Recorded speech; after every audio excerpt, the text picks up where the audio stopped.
All right. Okay, welcome to the last of our fall lecture series. Welcome to the last of the fall lecture series for 2024. Tonight we have Arthur Levy giving a talk on watering holes of Old Oakland. And Arthur's a longtime member of the Oakland Heritage Alliance, and he says uncredentialed interest in analog businesses that have survived so far in the digital age. So welcome to Arthur Levy.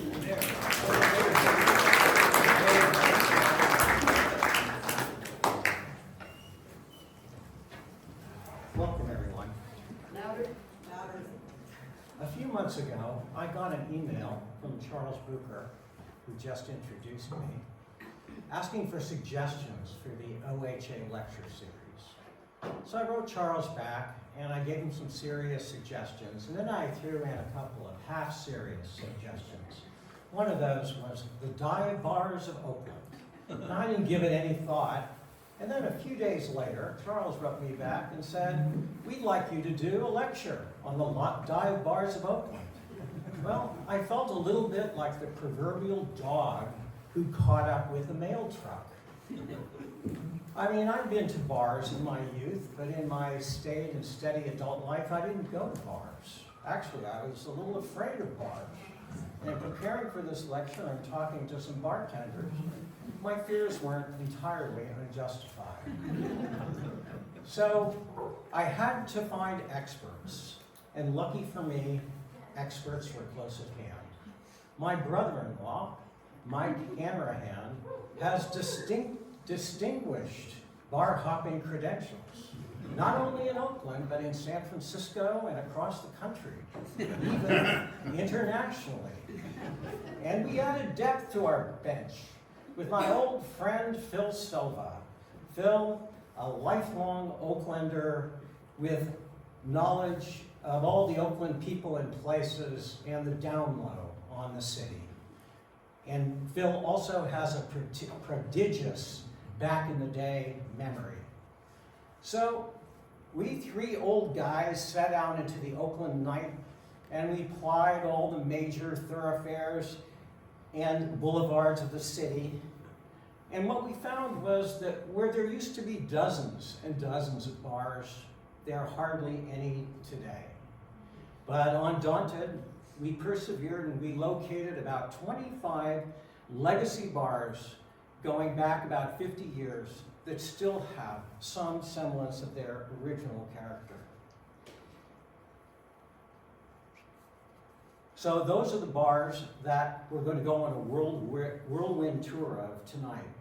But before we begin our tour, there is the question of terminology. And in order to elevate this bar talk to the level of an Oakland Heritage cultural heritage lecture, I've made up a few definitions. And the first one is saloon. Let me see whether I can get this to work.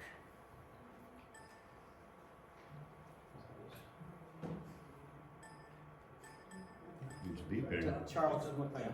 Hold on. There we go.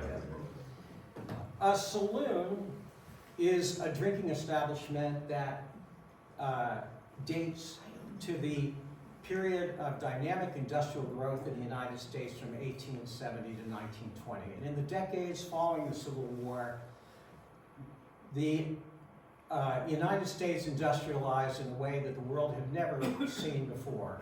And by the end of the century, the United States had transitioned from being kind of a colonial backwater to a world power and empire. And in order to achieve that, labor was needed. And to provide that labor, there was massive immigration into the big cities of the United States. And every city had dozens of saloons for the men who were working in the factories, the warehouses, the railroads, and the wharves. This was the era of the mahogany bar, the large behind-the-bar mirror and the chandelier. And Madeline Powers has written a book on the customs and protocols of the saloon era. It's called Faces Along the Bar, Law and Order in the Working Man's Saloon, 1870 to 1920. If you're interested in the saloon era, I suggest you pick up that book. But there was a counterforce at work. Let's see if I can get this. The temperance movement. And the temperance movement, to put it kind of much too short, ultimately led to the enactment of the 18th Amendment in 1919, which instituted nationwide prohibition of liquor until it was repealed in 1933. But there was also a local prohibition that is pertinent, perhaps more pertinent to this talk, and that is that when the University of California moved from Oakland to Berkeley, the state legislature imposed a 2-mile radius liquor ban. That is 2 miles from the campus. It was later rolled back to 1 mile. But as we'll see as this talk goes on, that local prohibition did have an impact on the watering holes of Oakland. Now we come to the real focus of my talk, which is bars. Okay? Bars were drinking establishments that opened in the neighborhoods when Prohibition ended in 1934. And at that time, Oakland had many well-established neighborhoods, and each neighborhood had a commercial street or district that provided services to the people who lived nearby. There was a grocery store, a meat market, a drugstore, barber shop, beauty salon, shoe repair shop, bank branch, maybe a movie theater, and a branch library. And in the mid-30s, when Prohibition was lifted, they all had neighborhood bars. These were community meeting places. They were homes away from home.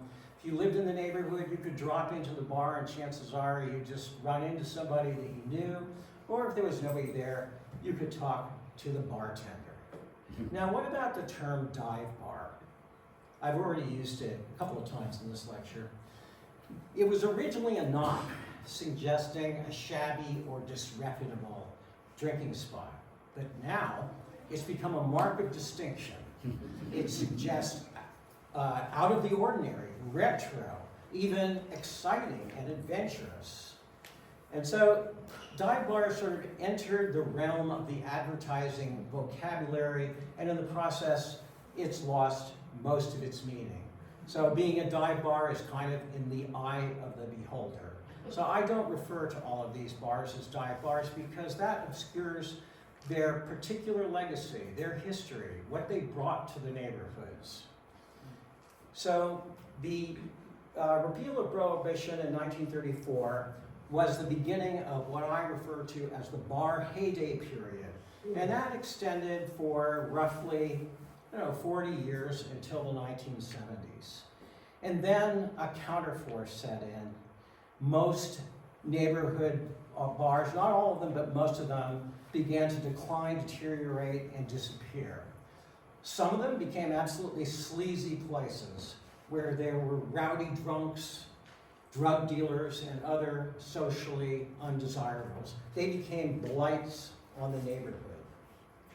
In this period of decline, roughly tracks the demise of industry in East and West Oakland, the loss of industrial jobs, the process of suburbanization, which included the migration of people out of the city to the new housing developments in the suburbs, the migration of retail from the cities to shopping centers in suburban areas such as Bayfair, Hilltop Mall, Walnut Creek, and all of this was supported by freeway construction. And then we find something surprisingly happened around 2000. A period of revival began. And around that time, a new generation of visionary owners began to take over bars and renovated, reimagined, and reinvigorated them. Those are our bar heroes. And tonight's talk is about the bars, primarily neighborhood bars, that have endured to this day against all odds, and to the heroes who saved some of them and what those places look like today. So enough of the preliminaries. We've got a lot of ground to cover in an hour. You'll only be able to take a sip of your drink before we up and move to the next location. So let's let the tour begin. And we start with the 3 saloons that are in Oakland. The first one, I don't even have to tell you about, but I will anyway. Okay? And that's Heinholz at Jack London Square. It's the oldest and most historic watering hole in the city. It's a landmark. It's listed on the National Register of Historic Places, and is also a national literary landmark. It was started by Johnny Heinholz. This picture is taken from the bar. And Heinholz started the saloon in 1884 and was there heading it up until he died 60 years later in 1933. His most famous patron, of course, Jack London. He worked on his novels there, and he mentions Heinholz in John Barleycorn. Now, the floor of the bar, one other thing. If you look at the bar, you'll see the panels on the front of the bar. That's with Jack standing there. Here's a picture of the same bar today, same panels. But you'll notice that the floor is sharply tilted, and it's said that that was due to shifting pilings during the 1906 earthquake. Where did the name First and Last Chance Saloon come from? Well, there was originally a drawbridge there at the foot of Webster Street going over to Alameda. It was replaced by the Posey Tube in the 1920s. So Heinholz was the first and last chance to get a drink coming and going from Alameda. Heinholz, it's a jewel in Oakland's crown. It's a great spot to step back in time and enjoy a drink there. Our second bar, there's another picture of Heinholz. Our second bar is saloon, I should say, is, just a moment, I'm missing a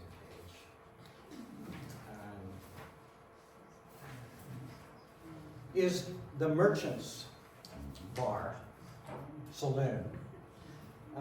And that's very close by in the produce district at 2nd and Franklin Street. And the date of Merchants is very hard to pin down. It's known that it was a restaurant and bar in the 1950s, but before that, there's not much evidence. But the owner of the bar, or the current owner of the bar, J.J. Jenkins, identified this spittoon as dating back to the saloon days, the teens. And so that validates Merchants as a saloon. And here you see Phil Silva, the look of disappointment on his face is that Mike had just told him that he couldn't spit in the spittoon. There's still the drop. So, the Merchants, like other saloons and bars, deteriorated. She didn't recognize where the spittoon was. Pardon? She didn't recognize where the spittoon was. The trough. A spittoon is a place to spit. It's down at the bottom of the picture. Here it is, it's down Right at the down at bottom. the bottom, by It's the the trough. If you can't spit in the spittoon, spit in the trough. Sorry about that. So the Merchants went downhill, it deteriorated, and there was a musician who tended bar there in the 1990s, a guy by the name of J.J. Jenkins. And Jenkins bought Merchants in 2006, and he breathed new life into it. He turned it into kind of a pirate-themed bar. Here you see the Merchants Bar today.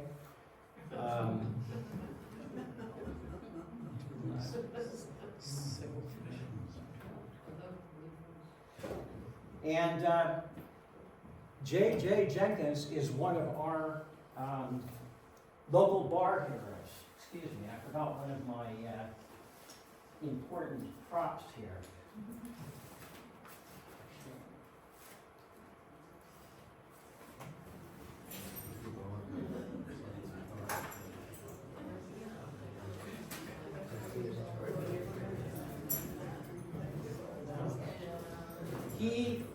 formed what's known as the Bermuda Triangle, which is 3 bars that he owns in Oakland. We'll talk about the other 2 in a minute.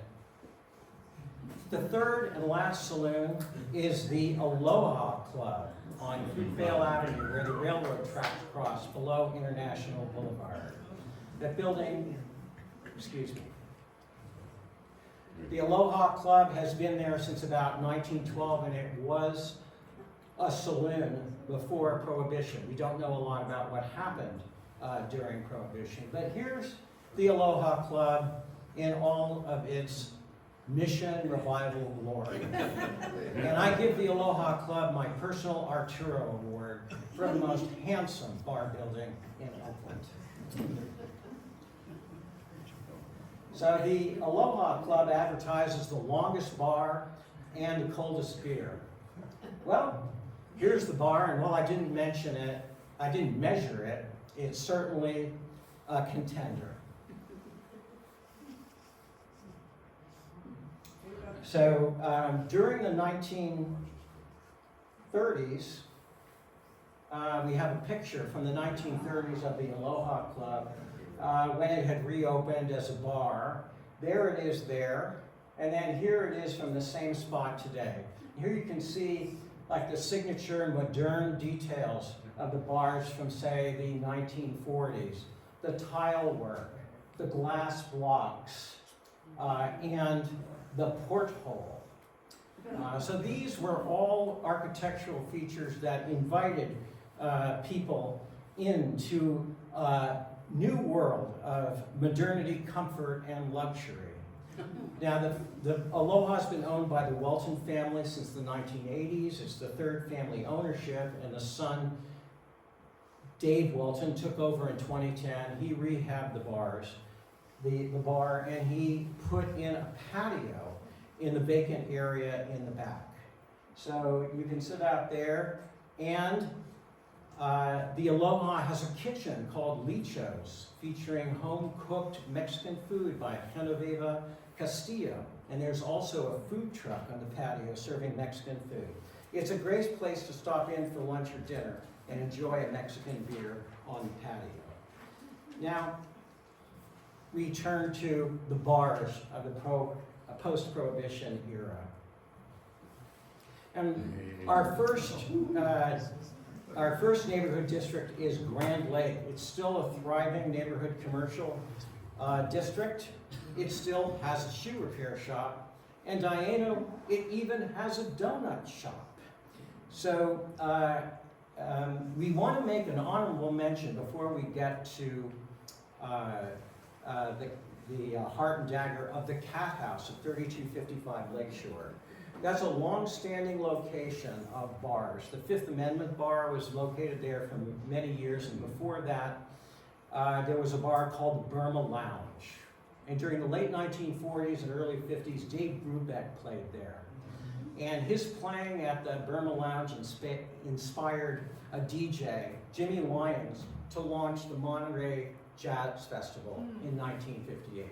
And the Dave Brubeck Trio played at that inaugural 1958 festival.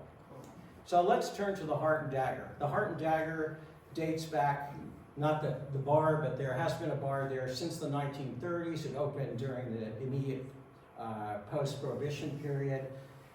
And it's located in one of the old houses that used to line Lake Park Avenue. It has a large backyard. Now it opened as the Rendezvous in the 1930s, and then in 1940 the name was changed to the Serenader, and that name stuck for 70 years. The Serenader, that was the place to party. It had blues and jazz music, and in the backyard there was a barbecue and crawdad boils.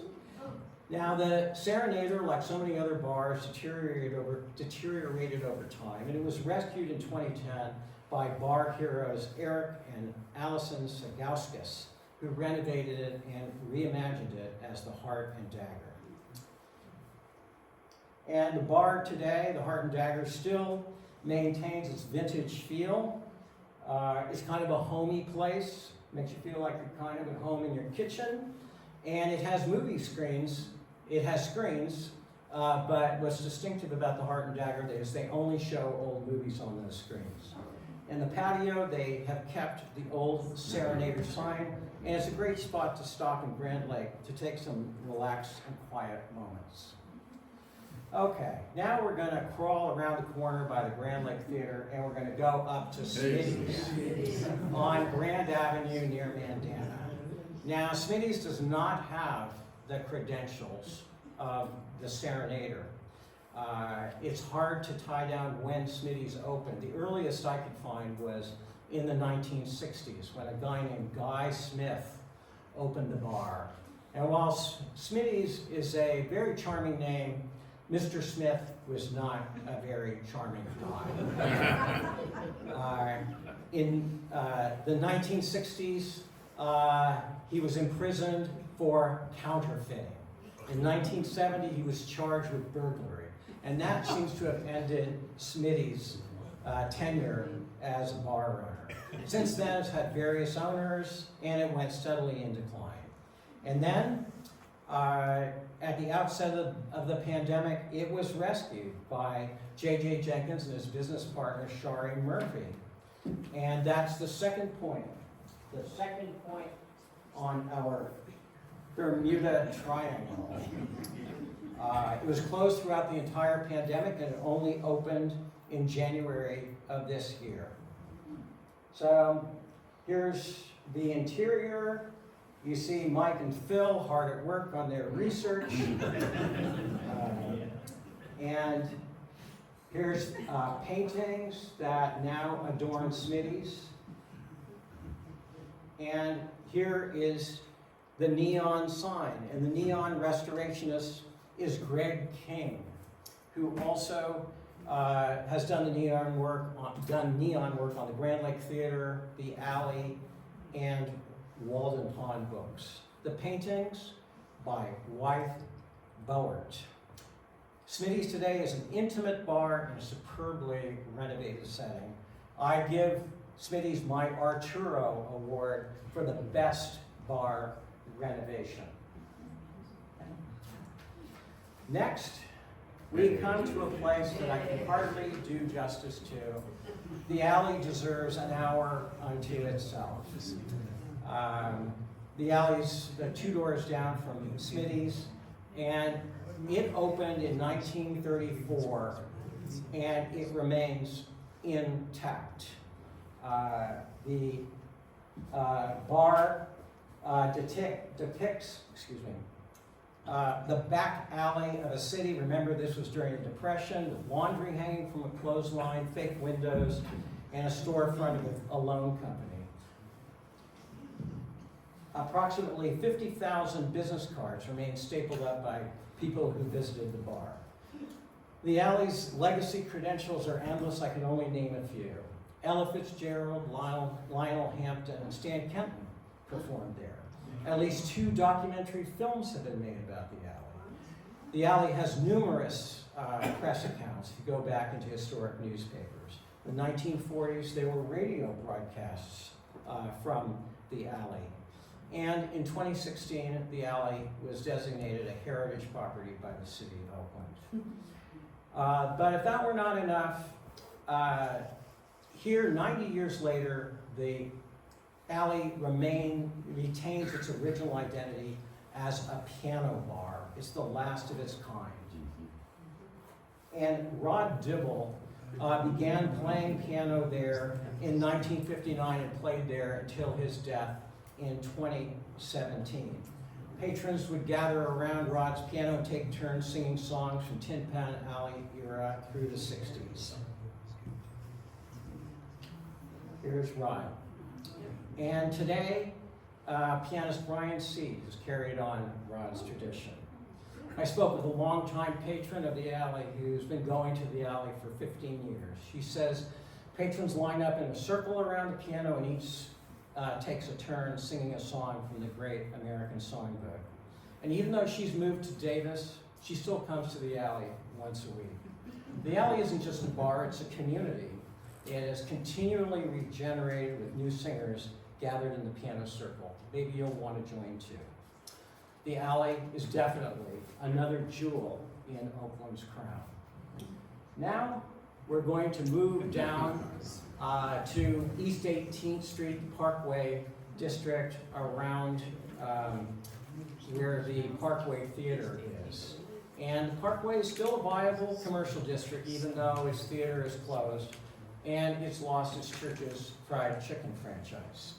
But Baggies by the Lake has a long-standing credential. It opened in 1934 as Hank's Tavern. By 1940, the name had been changed to Baggies. Note the signature details here of a bar from the 1940s. Stainless steel, frame around the windows, the canopy, and the entryway, all done in stainless steel, inviting patrons into a new world. Now, East 18th Street used to be a transit center. It was a collection point for streetcars from the Key system. And we have this photo here, probably from the late 40s, courtesy of OHA President Daniel Levy, of a streetcar crossing 3rd Avenue, and in the background where there's a building that's probably today where the Walgreens parking lot is. But several streetcars would stop there, and there was even a San Francisco-bound commuter train that terminated there. So you see Baggies there over on the left, looking kind of like it looks today. This picture, I would say, sometime in the late 1940s. So Baggies remained in stable ownership, comparatively good shape. The family that owned it wanted to find somebody who would maintain the place. In stepped our heroes, J.J. Jenkins and Shari Murphy. And they bought Baggies in 2021, and Baggies became the 3rd point on the Bermuda Triangle. Baggies is a vintage bar with a strong neighborhood feel. Now, where did the name come from? Well, the story is that the original owner, Hank, had a gambling problem and fell into debt with his bookie. And in order to settle his debts, he turned the bar over to the bookie, who renamed it Baggies. The bookie's name, Baggietto. Okay, next we come to the Lakeside Lounge, just one block up on East 18th Street. It's in a very old building with some very fine architectural details. You can see here a gate that is left over from the days when the space was a Chinese restaurant. Evidently, they had a special area in the restaurant where you would pass into the bar. That's all still here, and you can see some of the detail here. Now, the current owner, the bar itself dates back to about the 1950s. It was called the Sounding Board and then the New Yorker. The current owner, Julian Hurd, has owned it about 20 years, and he changed the name to the Lakeside Lounge. You can usually find Julian there, and the bar bears Julian's personal trademark. His focus is on the music. The Lakeside still has the feel of a 1950s or 1960s lounge. It has a dance floor. It has DJ and karaoke facilities. The music is oldies but goodies, and people dance there. While we were there, we heard Smokey Robinson, the Supremes, and Gladys Knight. Sunday night, though, is blues night. The Lakeside is a neighborhood bar with an older crowd of long-standing regulars. I asked one woman sitting at the bar, how long she had been coming. She said, 42 years. I come here to see my friends. So this is the place to go for a 60s dance party. Maybe because of that, it would be my first choice of all the bars we went to as a place to visit. And I give it my Arturo Award for Oakland's Best Lounge. Now we're going to crawl out to East Oakland. And from Lake Merritt to the San Leandro, city of San Leandro, we can only find 3 bars on International Boulevard. But we're going to hop over to, before we do that, I have to discuss briefly the Parkway Lounge in the Parkway District. That's a lounge that dates to the 1950s. It was originally called Clark's. It's now in it's now in family ownership, and it has a very vintage feel to it. It's a nice place, worth a visit. So let's go back to going out to East Oakland. As I said, we have to jump off of International Boulevard a couple of blocks and go to Victor's on East 12th Street at 7th Avenue. That's a Latino neighborhood bar. It's been in the same family for 50 years, and this location for 20. It's a lively, clean, welcoming place. There's not a great beer selection, but there's great choices of tequila, and it helps a lot if you can speak Spanish. So we go back onto International, and we come down to the Fruitvale Commercial District. That's along International from, say, Fruitvale to 42nd Avenue. We find two bars. One at 28th Street across from, 28th Avenue across from the former site of the Montgomery Ward warehouse. El Gato Negro. It's another Latino bar. It's even older than Victor's. It goes back to about 1963. The owner, Fred Carrasco, took it over in 1990 and has managed to keep it open against all odds. Serves a neighborhood clientele. And then there's another one just across Fruitvale Avenue. The sign says the Gold Key Club, but it's known as La Llave de Oro. And there's no English spoken there. They don't have a hard liquor license. It looks like it's more recent vintage than Victor's and El Gato Negro, but I can't really say. I couldn't develop much on this bar because my Spanish is not good enough. Okay, so then we have to go all the way out International Boulevard to the Elmhurst District in 90th and International. And there we find Apartment C. This bar dates back 50 years. The original owners were a couple named Joe and Lucille. Lucille used to go by the name Seal. And the best I can make of Apartment C is the C stands for Seal, and Apartment C was a home away from home. I'm going over to Apartment C. So today, brother and sister Paul and Lynn Brown have owned it for 12 years. They've renovated the bar. The front of the bar has some wonderful portraits of African-American athletes and artists. And here's the renovated bar. It has wonderful facilities. It has a dance floor, a place for a small music group, karaoke, DJ, and in the back it has a large patio with a barbecue. It doesn't seem to keep regular hours now, and its future is in doubt, but I sincerely hope that the Apartment C opens up again on a regular basis. Next, we're going to head out on MacArthur Boulevard, another major street where there has been high bar mortality, but there are a couple of bright spots. And the first one is in the Diamond District at Fruitvale, where we see Club 2101. Now you might think that stands for 2101 MacArthur Boulevard. You'd be wrong. It stands for 2101 Hopkins Street, which was the original address before the street was renamed MacArthur Boulevard. 2101 Club is a sports bar with a pool table. It's a bright and lively place. It's a great place to watch a game. And then right around the corner, there's another old bar, Soon's Cocktail Lounge. It's smaller, more intimate than the 2101.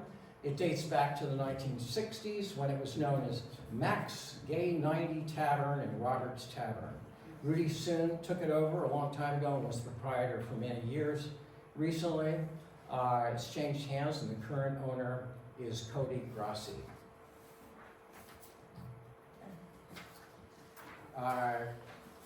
Keeping on MacArthur Boulevard, in the Laurel District, we find the Laurel Lounge, a true member of the 1930s club. Dates back to at least 1939 when it was known as the Lucky 13 Club. It's owned by the same family that owns Club 2101. but it's different from the 2101. It's much lower key. It has very spare decor, and the pool table is really the center of attention there. The Laurel is known for pool games, and its patrons have won citywide pool contests. So this is the place to sharpen up your pool game in a largely unchanged 1930s bar. So the Laurel Lounge is at 40th and MacArthur. We have to go 100 avenues out to 104th before we find the next bar. And that's the Sports Page at 104th and MacArthur. It's a neighborhood sports bar. Seems to be a hardy survivor. It's been there for about 50 years. It's a friendly place featuring a lot of music, DJs and karaoke in the evenings. Okay, now let's crawl back to Piedmont Avenue. Right by here, there are 4 bars along Piedmont. We're going to visit 2 of them. The 2 we're not going to visit. One is the Kona Club, which is right down here on the corner. And if any of you want to cut out early and go to the Kona Club, I'm not offended. I consider it a compliment. But the Kona Club used to be the King's X, a very famous sports bar, but it's been converted to a tiki bar. The other bar we're not going to take a look at is known as the Lodge, which is at the other end, right at MacArthur. And that, for years, was known as Egbert Souzet's, named after the W.C. Fields character. But the Lodge has completely remade Egbert Souzet. The Lodge is a very nice place. I don't mean to disparage the Lodge or the Kona Club. They're both wonderful places, but they do not have their historic character. So here's one that does. At 41st and Piedmont, the Carey House. Goes back to the 1930s. It was originally a clown bar called Pinky's. And then in 1961, Bill Dennehy bought Pinky's and redid it as an Irish bar. Dennehy was a staunch Irish nationalist. On the walls of the Carey House, he had photos of Irish War of Independence heroes. He had photos and memorabilia of the IRA from the 60s and 70s. He was also a baseball fan. He had Oakland Oaks and Yankees photos. I had autographed baseballs by Babe Ruth and Ty Cobb. But all that was removed about 25 years ago when the bar changed hands and was completely remodeled. So Derek Coady is the current owner of the place, and he hopes to restore some of the historic features. Now also along 41st Street is George Kay's, and our host, Charles Bucher, is wearing his George Kay t-shirt. And I'll tell you, there's a good reason to wear a George Kay's t-shirt. It's not a very well-known bar, but it's a member of the 1930s club. George Crunchnuddle opened this bar right when Prohibition ended. Then, in 1959, George's sons, Robert and Tony Kay, took over, and the current ownership has been the same since 1996. George Kay's hasn't changed very much. It's the best preserved and most intact of all the bars, in my opinion, and I give it my Artur Award for the Oakland 1930s bar with the highest authenticity and integrity. And I must say, I have to put the Alley in a category by itself in order to do that. The Alley is in a standalone category. There's nothing like it. The clientele today is regulars from the neighborhood and dive bar seekers. I asked one patron what she liked about it, and she said, I just love being here. It feels like home. So here's some pictures to give you an idea that you go into George Kay's is kind of like going back in time. I mean, here's the bathroom. Here's the bar. Cash only, folks. So that's George Kay's. All right. Next, we're going to head over to Rockridge, College Avenue. And here's where the UC prohibition comes into play. Because Rockridge was just about a mile outside, it was outside the 1 mile radius. And so if you were a student at Cal, you could get on a bus or streetcar, ride a bike, drive a car, and be down in Rockridge quickly. And the first College Avenue bar we're going to visit is McNally's Irish Pub. The name says it all. It's a 1930s bar. Bill McNally opened it there right after Prohibition, and it claims to have Oakland bar license #1. Now there was a church across the street at the time, and evidently they didn't want McNally to open a bar across the street, but McNally opened it anyway, and he put church windows to treat the church. I guess Bill considered this to be an alternative place to worship. It was a favorite for Cal students. McNally's was a Cal bar, and it's reported that President John F. Kennedy visited there while he was president, and McNally's claims that upstairs still has the bar stool that JFK sat on. Here's the bar. Whoops, skipped a minute. Here's the fireplace. And the second time we went there, the fireplace was roaring, and it added to kind of the vintage charm of the place. It was really quite wonderful. And I imagine that my expert, Mike Hanrahan, probably disagrees with me about George Caves being the most authentic. It's certainly a close call. So the McNally's also has a series of somewhat ramshackle back rooms for pool and just hanging out back there, as well as a patio for smoking. It all gives you the feel of a bar that hasn't changed in a long time.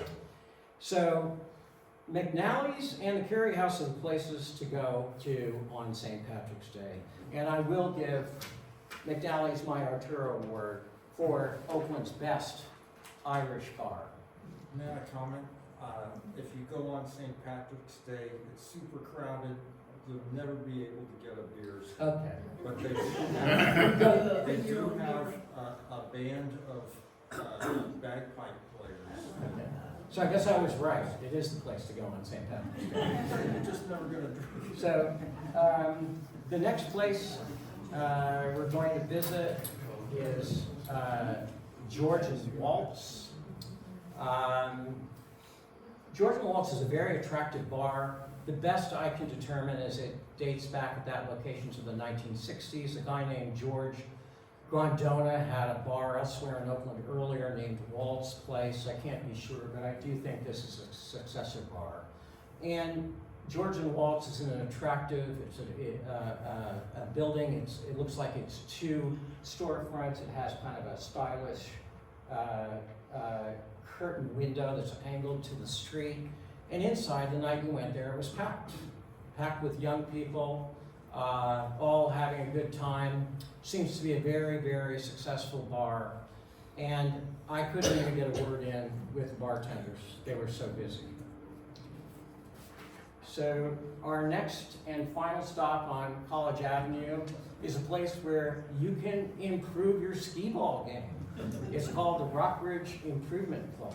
The building dates to 1913, when it was originally built as the Vernage Rockridge Improvement Club. And that was a meeting place, I gather, for Rockridge boosters when the neighborhood was just being built. Here's another picture. Again, these are pictures I took inside. They dragged out this picture of, what the hall looked like when it was used as the Rockridge Improvement Club with all the chairs in it. Sometime later, the building was redone in a Tudor cottage style and served as a retail store. And in the 1960s, it became a bar known as the Old Hut, or the Hut. And unlike McNally's, the Hut was a hangout for students and faculty from the California College, from the arts and crafts. They were a more free-spirited, artistic group than the UC students who met at McNally's. Now, same old story. In the 90s, the hut was going seriously downhill. The regulars abandoned it. And then finally, in 2016, musician Scott Ayers and rock group manager Jeff Saltzman, bar heroes, rescued the hut and renovated it at the Rock Ridge Improvement Club, or the RIC. It's a contemporary fun spot. It combines a lot of modern amenities with touches from the hut's historic past. Okay, lounge litters. Don't leave me, because we still need to go out Telegraph Avenue. And there was a time when Telegraph Avenue north of Grand was kind of a hot spot for bars and nightclubs. They're almost all gone. There are very, very few left. So we have to go all the way up to the Temescal district, to the Avenue, in order to find our first bar. The Avenue dates back to the 1960s. It used to be known as Ben's Place, then it was Connolly's, most famously maybe the Birdcage and Blue Bar. And we were there on Halloween. So those are all the Halloween decorations. I don't think it necessarily gives you a full feel of the place.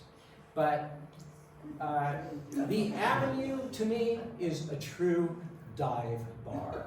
It's dark, it's cavernous, it's cluttered, and it's vaguely forbidding. But everyone there seemed to be having a good time, and we did too. So the next time you're having a night out in Temescal, stop in at the Avenue and experience this true dive bar. Okay? The next one, up Telegraph at 52nd.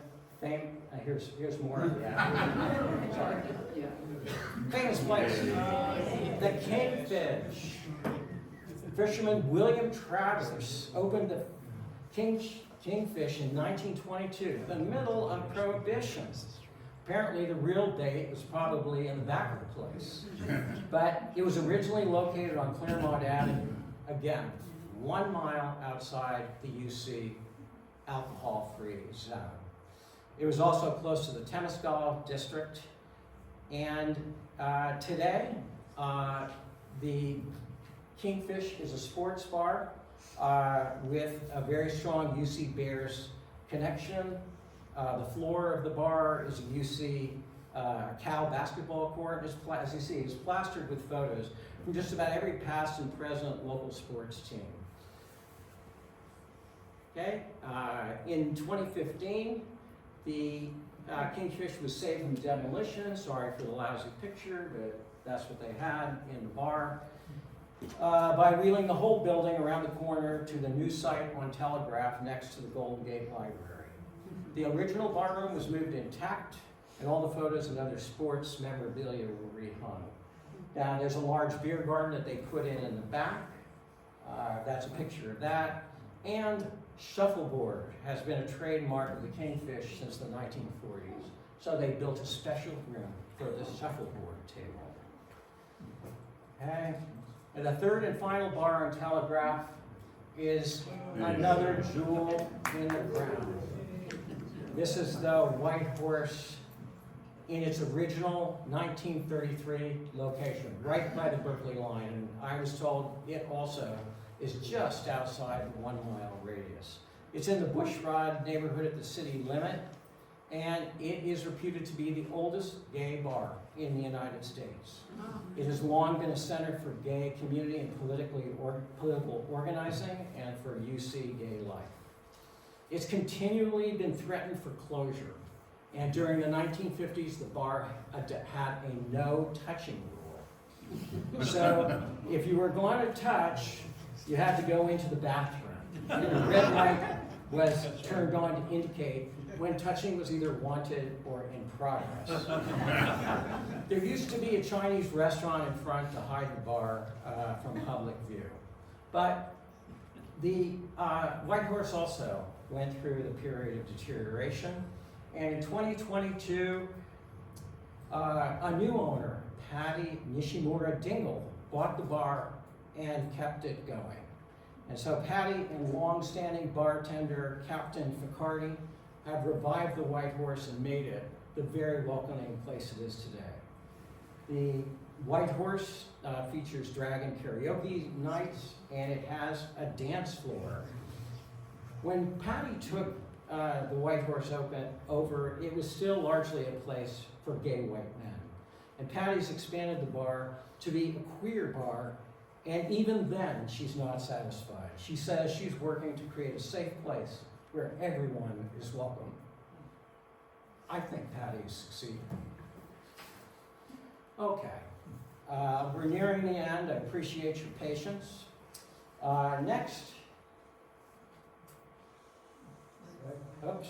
we're going to San Pablo Avenue, and we have to cross the line into Emeryville because there's a lot of interesting stuff along San Pablo Avenue at 40th Street. The first place we're going to visit is the Bank Club at 3900 San Pablo Avenue. It used to be a Bank of America branch, and there it is, and the key system, or key route trains used to run right by it on their way to the Piedmont and Claremont districts and to Berkeley. Those trains stopped in 1958. I think it was about that time the bank closed the branch. And then in 1960, it was turned into the Bank Club. So at that point, you could put your mouth where your money was. Since then, the Bank Club has been in continuous ownership. And this is one of the remarkable things about these surviving establishments in Emeryville. It's been in the Nicataris family ever since. And here it is today. And in the back, there's a restaurant called Wally's Cafe that they say has been there 100 years. I don't know whether that's true or not, but it sure looks to me like a lunch counter that dates back to the key system days. The Bank Club has a loyal following of regulars. It was very lively the night we visited. Okay, just a block up, we come to the Oaks Card Club. There used to be 6 card rooms along San Pablo Avenue in Emeryville. The Oaks Card Club is the only one left. The club goes back to the 1890s when it was originally known as Conger's Tavern, and it had a hotel upstairs. And that building is still there on the corner. It's kind of hard to see, but it's still there. Then in 1930, after Prohibition, sorry about the photo, this is hanging in the Oaks Club, a guy named Harry Tibbetts bought into the building and eventually bought Conger out.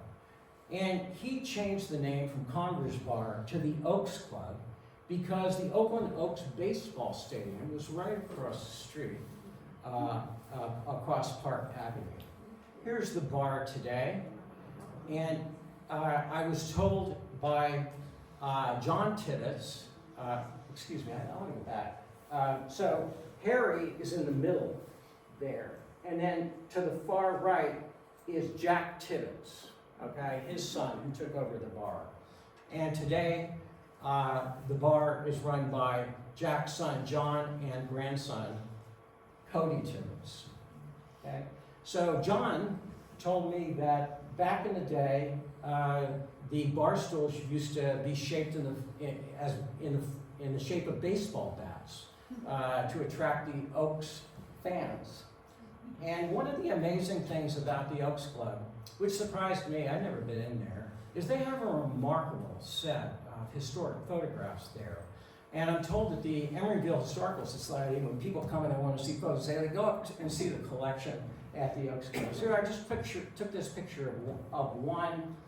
Here is a poster of the Oakland Oaks winning the Pacific Coast League Championship in 1948.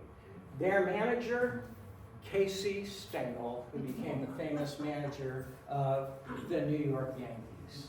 And up here, top row, second from the left, is Billy Martin, who at that time was on the Oaks. He later went on to play for the Yankees and, of course, became the manager of the Yankees and the Oakland A's. So the Oaks has greatly expanded today. It remains in the Tibbetts family. As I said, Harry's grandson and great-grandson are now running the club. It's a spotless modern facility featuring a 25-table card room for blackjack, poker, pie gow. I give up my Arturo Award for the best multi-generation family ownership and stability. Okay, so we keep going up San Pablo, and it's kind of desolate coming up San Pablo past Emeryville. And so Betty Marvin pointed out this OHA newsletter. It's the 10th anniversary in 1980. And in that issue, Donald Hausler wrote an article basically about the demise of the Golden Gate neighborhood commercial district. But he focused on the bars. And here we see 3 bars. The top one is the Streamline Cocktail Lounge at 5516 San Pablo. The middle one's the Tunnel Inn, and the bottom one is the Silver Slipper. Note the modern bar signatures on all 3 of these. Now, at that time, the Tunnel Inn was still operating. The other 2 were closed. And Mr. Hausler referred to the Streamline one on the top as an empty building that stands forlorn. So why don't we go take a look and see what's at 5516 San Pablo today. Lo and behold, it's the Wolfhound. The Wolfhound opened in 2015, and it's named after Rufus, the owner's Irish Wolfhound. It's an Irish bar with extensive art and memorabilia. And to me, everything about the Wolfhound bespeaks a meticulous attention to detail. I mean, just look at the way those pictures are hung. Okay. And then you see it, you can't really see it in this picture, but they painted the tin ceiling, and it's just everything, I think, is perfect.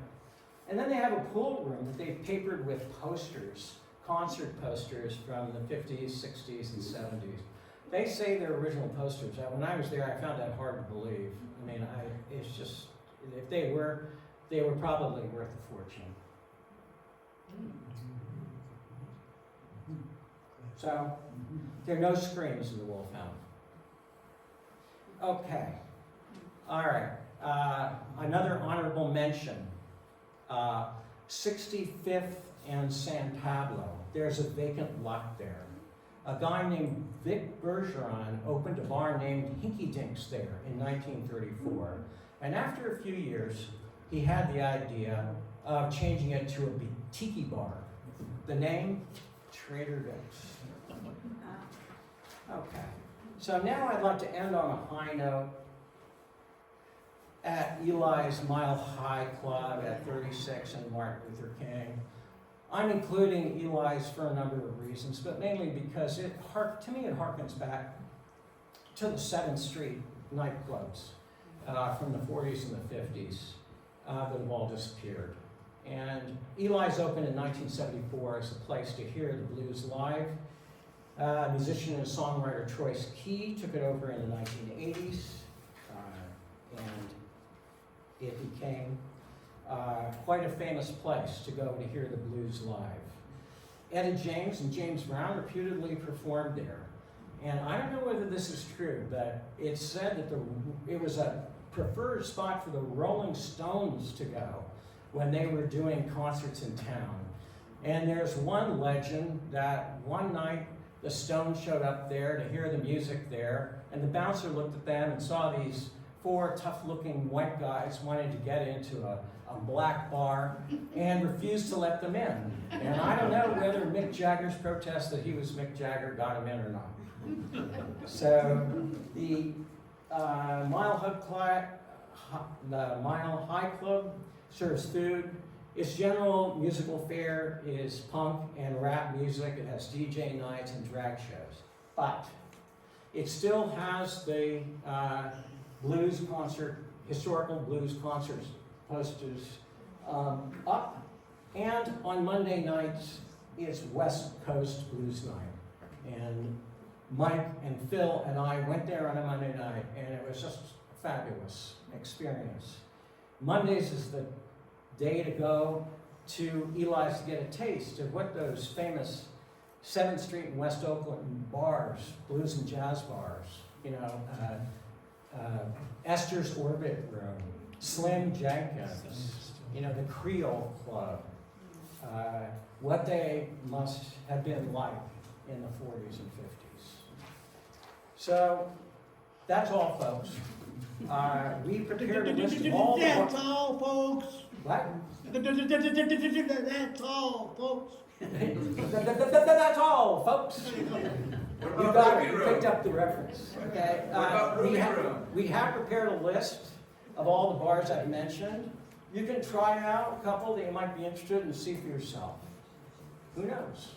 Maybe you'll find the place that's right for you, and you'll become regulars and faces along the bars.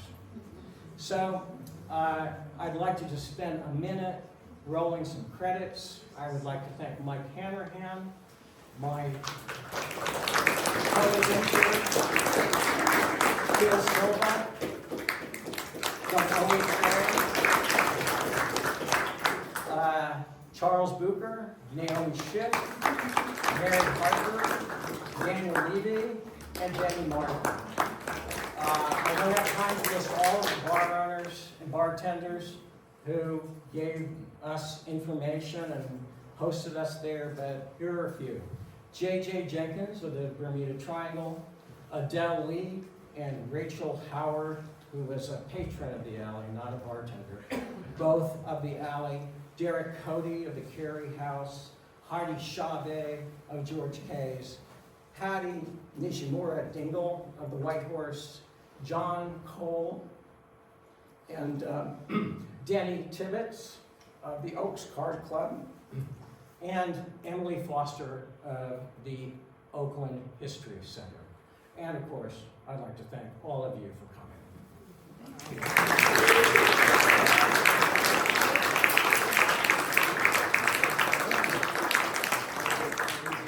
Now I'm happy to open the floor.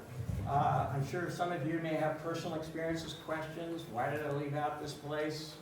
Happy to hear whatever people have to say. Don't have to be questions. It can just be things that you thought of during this talk and want to share with the group. I was curious how many bars have food, or particularly good food. I wonder if you might comment. Very few bars are serving food. The alley is. The question is, how many bars are serving food? Very few. We found there are some. The alley serves food. The restaurant is still there, still going, still serving food. Again, high level of authenticity from the 1930s. The Aloha Club serves food, but the Eli's serves food, and there are probably some others, but by and large, the bars are no longer serving food. Now, in the saloon era, food was served. It was a major draw for people to come to the saloon. There was the so-called free lunch. You had to buy a couple of beers, but you got the food for free. What about the Montclair Golf? Pardon? Montclair Golf Club? I'm sorry, I can't hear you. The driving range. The driving range. Oh, the driving range. Cheap Okay, drinks. that's good. We did not present all of the places that we visited. We did go to the Montclair Golf Club. Actually, we just went there on Monday. And the reason that it's not included is that while it's a wonderful place, I wouldn't consider it a legacy neighborhood bar. And that goes for a lot of other bars. And I think one conspicuous omission from this talk is the downtown bars. There are some wonderful bars downtown. They aren't neighborhood bars. I consider them more destination bars. But in order to bring this talk in within 1 hour, which I barely succeeded in doing, we cut out the downtown bars. So we visited a place called the 19th Street Station at 19th and Franklin, which is a smoking bar. You can smoke in that bar. And the best I can make of it is that there are no employees there, so there's not, the smoking prohibition doesn't apply if there are no employees. That's been there for about 30 years. It's actually quite a remarkable place with a lot of sports memorabilia in We also went to Cafe Van Cleef, which is a fantastic place, and I really think that's the best dive bar in Oakland. It's a beautiful place. Again, it's kind of like the Wolfhound. It's a meticulous collection of art, memorabilia, statuary, what have you, and it's quite a wonderful place. And then there are a couple of other bars that we visited downtown, but I just didn't have the time to talk about those tonight. So. How many bars were you able to research per night? That means I able to research. When you and your two companions were doing your research, how Well, many bars did you? There were several sources. One source was interviewing the bartenders and the owners, okay, and in some cases, customers. Okay? But the other source was, to some degree, Sanborn maps and city directories. But I'm not using this as an excuse. I was somewhat hobbled by the fact that the Oakland History Center has been closed. And so the availability of things like the city directories online was quite limited. And, you know, for example, like the name of Soon's Lounge, you know, the gay 90s club, that all came out of city directories. But we pieced all this together. Also, there's some information, you know, online. For example, the Rolling Stone story that came from an online article. But it's difficult. But Amelia, you could make a talk out of just a group of these. And I said the alley, you need at least an hour. But the operative question is, how many per night did you visit? We generally did 3, but sometimes Mike would push us and make us go to 4. And, you know, so we got home unscathed, and, you know, all was well. So we do plan to continue, the 3 of us do plan to continue. We have some more bars to go to. We're no longer constrained by the Oakland city limits. I think we're going to go to the Hot Seat Club. So, yes. How do we get the list? Pardon? How do we get a copy of the list? Oh, it'll be available for you. I don't know where it's going to be. I have it. Charles will. We'll put it outside, and you can just. There are about 50 copies. I assume that's enough. That if you want one and you don't get one, just let OHA know, and we'll make sure that you get one. Have you considered a coffee table book? I can see it. Yeah, well, there's enough here really to do it. I have not used other people's photos except for 2. Daniel's photo of the streetcar along East 18th Street, and I did get the Rod Dibble photograph. I really couldn't find one of those, but all the other photos came from either pictures I took or they came from inside the bars.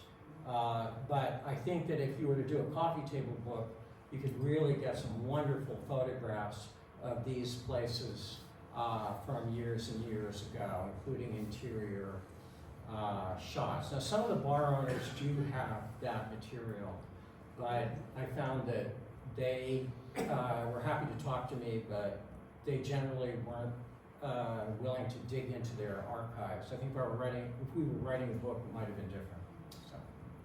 You mentioned a clown bar earlier. What's a clown bar? Town bar? Clown.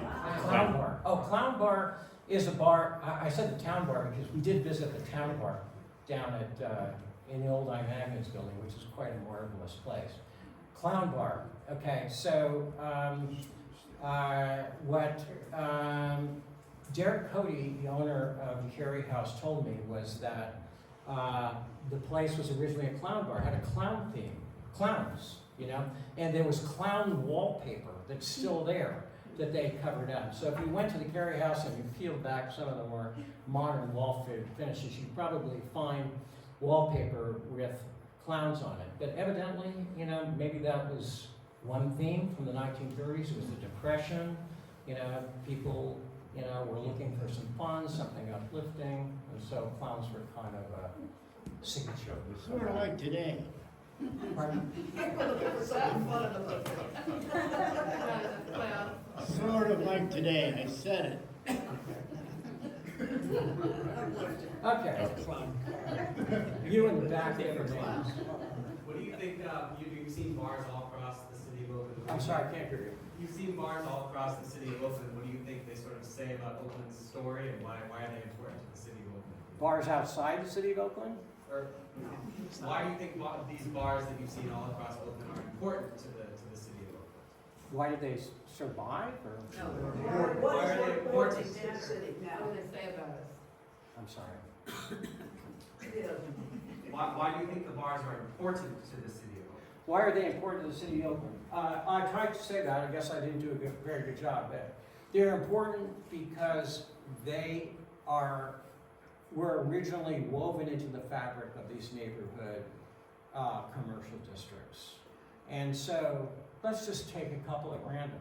The 2101 Club, Soon's Lounge, the Laurel Lounge. I mean, the Diamond and the Laurel were neighborhood commercial districts. I mean, these bars are reminders. They are landmarks for those particular districts. And they originally, as I said, were meeting places, community meeting places for neighbors, people who lived there, people who used to live there, people who wanted to live there.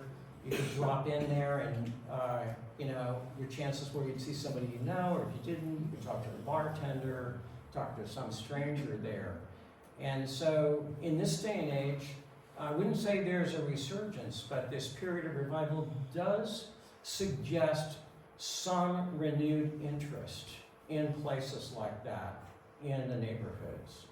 And my very good neighbor, Deborah, pointed out to me that you know, there are some places, coffee places, that are serving that purpose, and that's absolutely true. They do serve that purpose. They don't have, though, the legacy of the bars and the historic ambience of the bars. And other things too. Which Yes. place has the best karaoke? The best karaoke? I can't answer that question because we have an insufficient data sample. We really didn't. Some nights we didn't hear it. We just saw the facilities. Like at the White Horse, there's definitely karaoke. We weren't there. We'd have to go there on a night where they're actually doing it. I didn't see it. The one place where we really saw some activity was at the Lakeside Lounge. We went there on a Wednesday night, and the Chicago Steppers, a group, were dancing there on the dance floor, and it gave the whole place kind of an elevated feel. But we did not go on weekends because one of the purposes was to get information. It would be difficult to get on a weekend. But I think if you go on a weekend, then you'll see much more karaoke DJs dancing in these places. Yes? I think the closest bar to the Berkeley campus was actually called The Graduate. It was on Claremont and College, and it just closed about a year ago, unfortunately. You're absolutely right. And, you know, that's one of the, I had to cut back what I was going to say, that, you know, apropos the Hut, okay? It was California College of the Arts and Crafts Hangout, and when the Hut went downhill, the students and faculty from CC and AC, they went up to the Graduate. I guess they just had to swallow the fact that there are a bunch of snooty Cal students up there.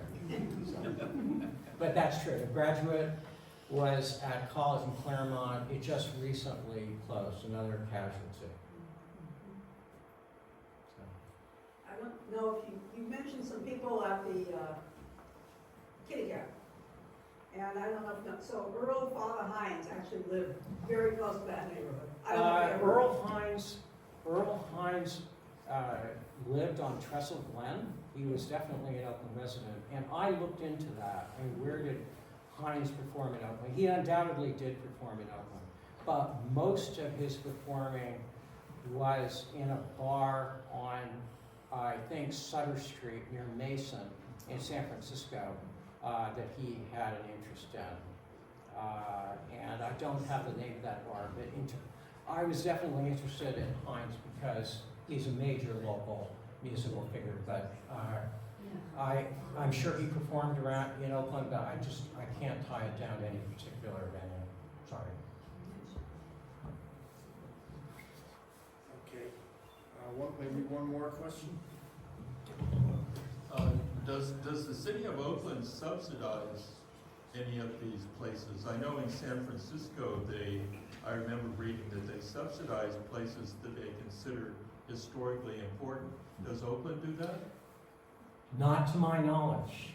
So I know San Francisco has a legacy business program. I'm not aware of the, financial support for the legacy business. But one of the motivations for me to prepare for and give this talk is exactly what you're talking about. I think that we need to support these places that were historic, legacy, neighborhood meeting places. They are woven into the fabric of our Oakland neighborhoods. And when the pandemic hit, a lot of these places were on the verge of going out of business, and some of them did.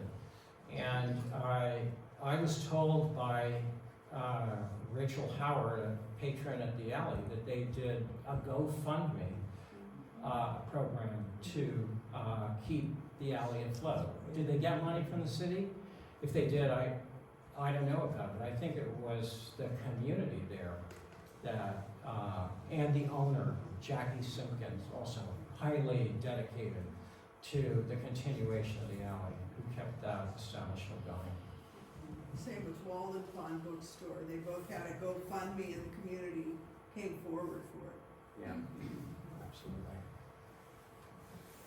Okay, well, thanks for coming, and I hope you enjoyed this lecture that I enjoyed.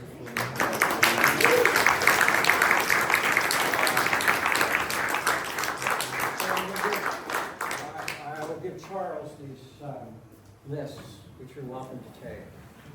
Our next gathering will be in January for our annual meeting.